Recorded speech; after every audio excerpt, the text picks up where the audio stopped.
Hello there, you amazing viewers and subscribers, and welcome to a brand new Doctor Who season review for today. So for this season's review, I'm going to be reviewing Doctor Who season 17. So here is the Blu-ray outfit.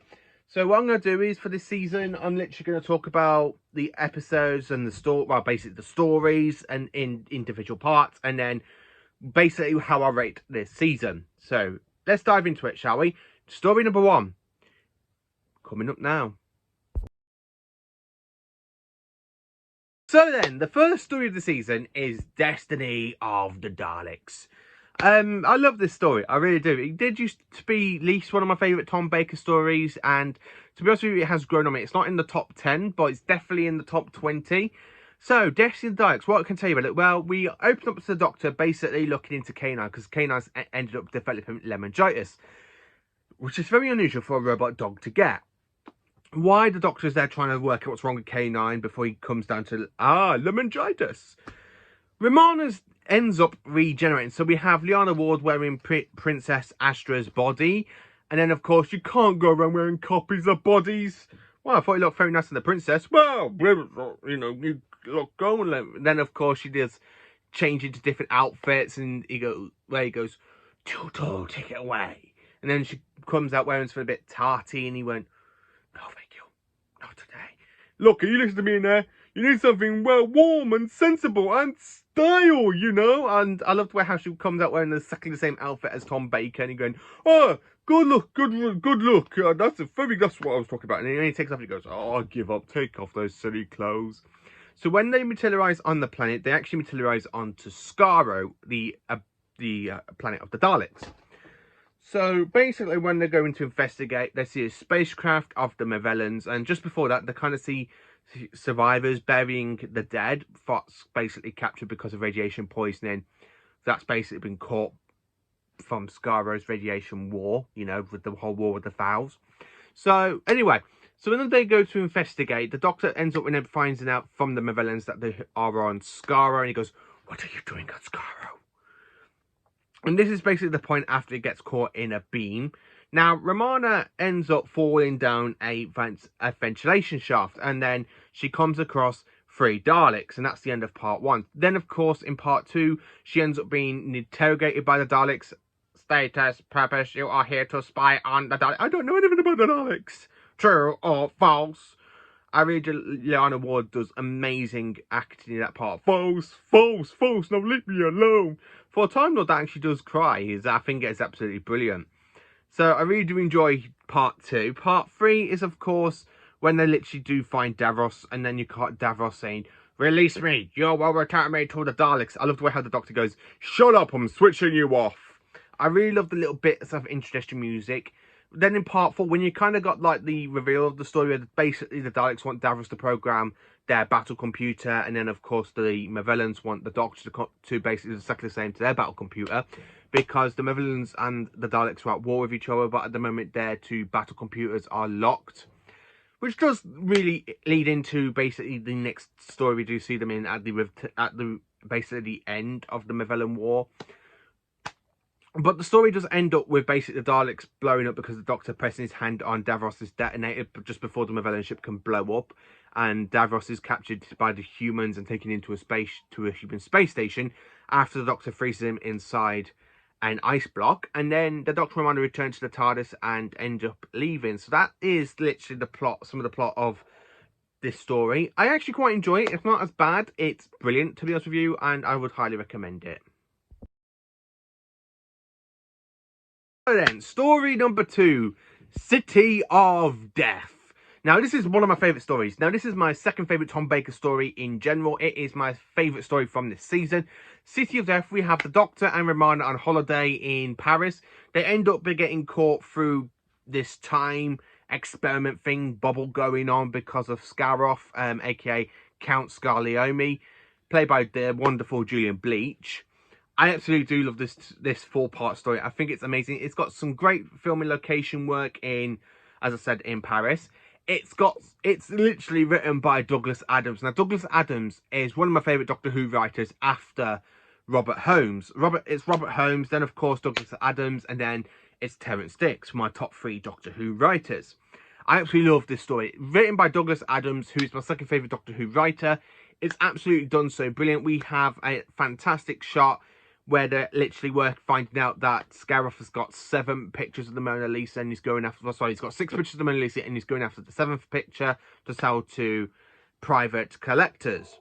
But he's got to try and make them all think that it's all basically just the same one. Now, Scaroff is an alien that kind of gets split through our history, and the Doctor does basically travel to Lardo to find out what's been going on, but then, of course, he counts Scaroff himself, and he ends up talking and all that, and basically the Doctor finds out what Scaroff is doing, basically trying to stop himself from pressing the destination button from taking off, so that way he can stay intact and Earth will never be what it becomes thanks to that accident.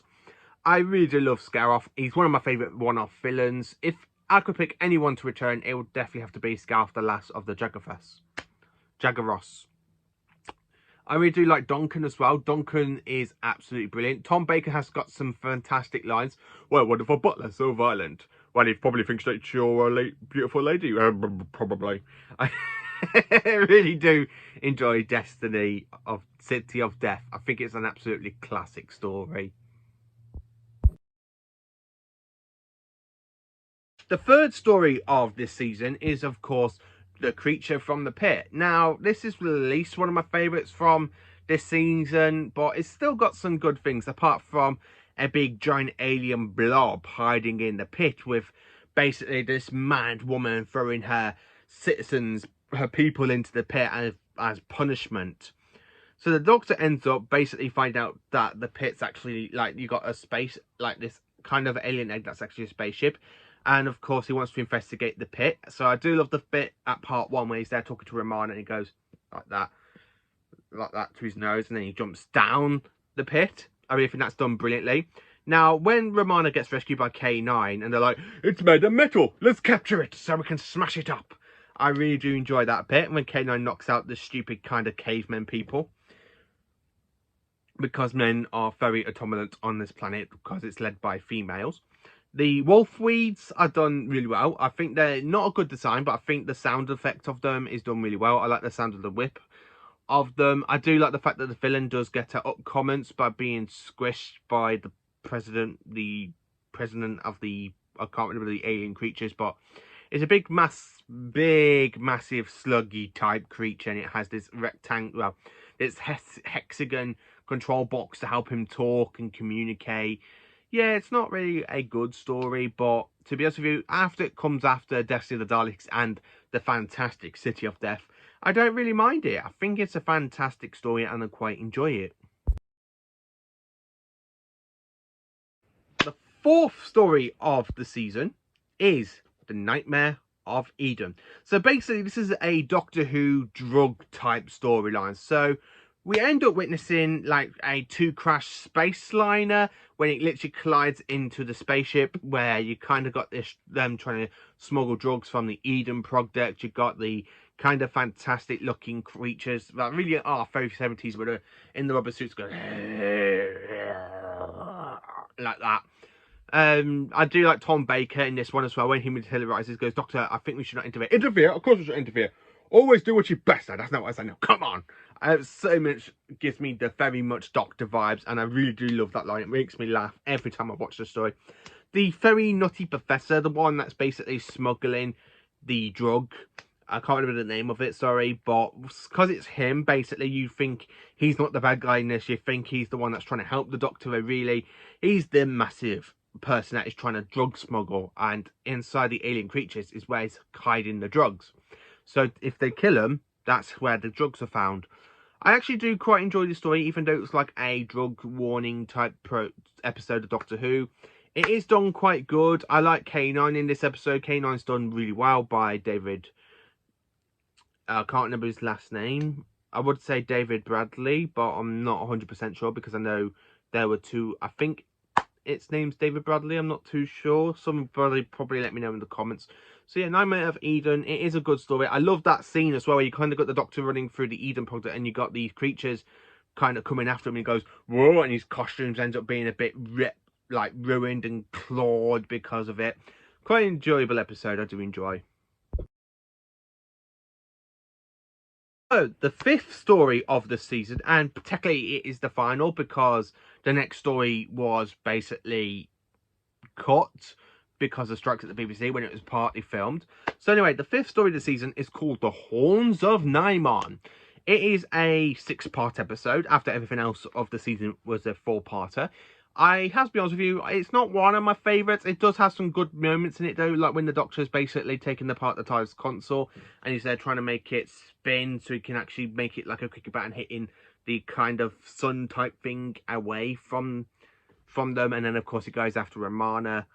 The Nymons are a kind of a good design. They really remind me so much of a Minotaur, but I really think they're actually kind of interesting stuff. The main villain in this one, I think he's very, very nutty type, professor type creature, person. And don't really find him too keen. I really think his acting is way over the top in certain scenes in this 6-part episode. I mean, the good things about it, I've got to say, is Tom Baker and Liana Ward. Them two are just absolutely brilliant together. If you include David as K9 as well, the trio are quite good.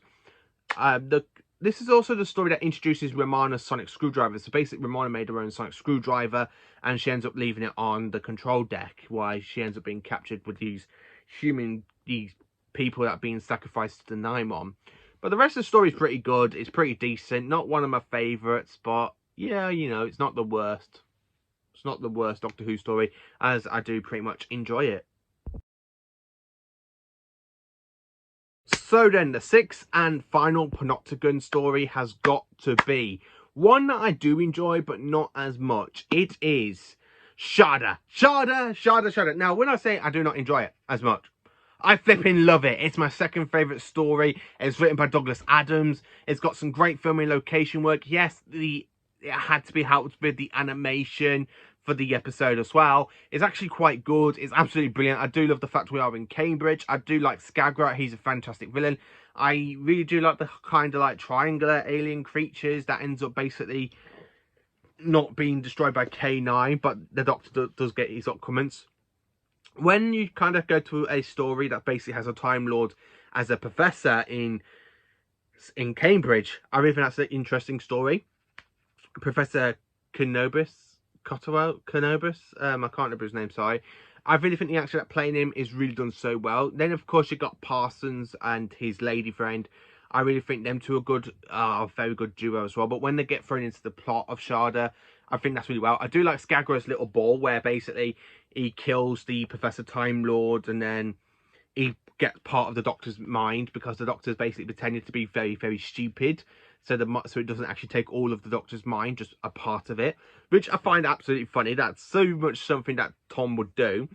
I love the bit where they're rowing along the kind of canal sort of thing on the longboat, and the Doctor's there rowing. I do know that that clip was actually used for Sharda in 1983 because Tom Baker didn't really want to come back and film the 5 Doctors after he's only not long just left the role.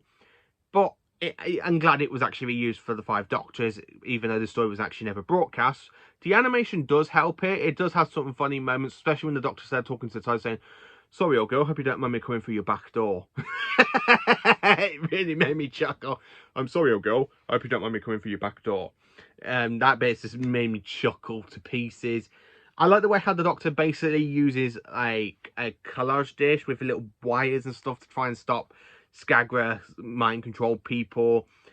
Again, Sally Ovin is the main person that he basically wants. So basically the Professor is saved once again and everything's all fine. The Doctor returns the time book back to Gallifrey, and that's where Sharda really ends with them talking. But you do have that epic shot with Tom Baker coming back to where he was, the age he was back just before 2016, 2017 type thing. And he's there talking. He goes, "You know what, somebody going to come up to say, is that really the Doctor? He seems such a nice man." And when you got Tom doing that smile like he normally does, like that, and I really do love that. And of course, it has 5.1 surround sound, and I do love the actual theme music for the 5.1 surround sound as well. It sounds so much brilliant. I do love the fact they do use the 5.1 surround sound theme on the other 70 sets, like in season 12, season 14, season 8, 9, and 10. I absolutely do love it. So yeah, Sharda, absolutely brilliant. My second favourite story of the season. So overall, this season, it is a fantastic season. It's not one of my top three Tom Baker seasons. I mean, nothing can compare to my top three seasons, which is basically seasons 13, 12, and 14. It's actually in the top five, but just after season 15. Season 15 is, before anyone says, it is literally in fourth place, so this is fifth place. And then, of course, we have season 18 next, and then my least favourite Tom Baker season is season 16. But it is pretty good. I do love it. It's definitely my top five seasons. I was very low at the bottom at one point because it's the one season I never really watched as often growing up because of the DVDs, because the DVDs were like coming out really, really slowly. So I never really watched the whole season in one massive go. I just watched it in the DVD releases, like for City of Death. Then, of course, we had Destiny of the Daleks. Then Sharda. And then, of course, we had Creature from the Pit, the Nightmare of Eden, and the Horns of Neymar in a box there. So normally I didn't really watch these stories in one massive go in a whole season, which is why I love these collection box sets, because this is another good way to watch an entire whole Doctor Who season without having to look at the different stories saying, oh, I watched that one, oh, I'm in the mood for that story. It's a really good way, because if you want to watch this whole season, you can just bung in Doctor Who the Collection.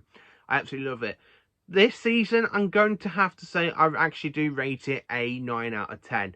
Yes, it's got some stories that really don't interest me, like the Horns of Neymar and, of course, the Creature from the Pit. It does have some good stories, like Destiny of the Daleks and Nightmare of Eden. I really do enjoy that episode, even though it's like a drug smuggling type storyline.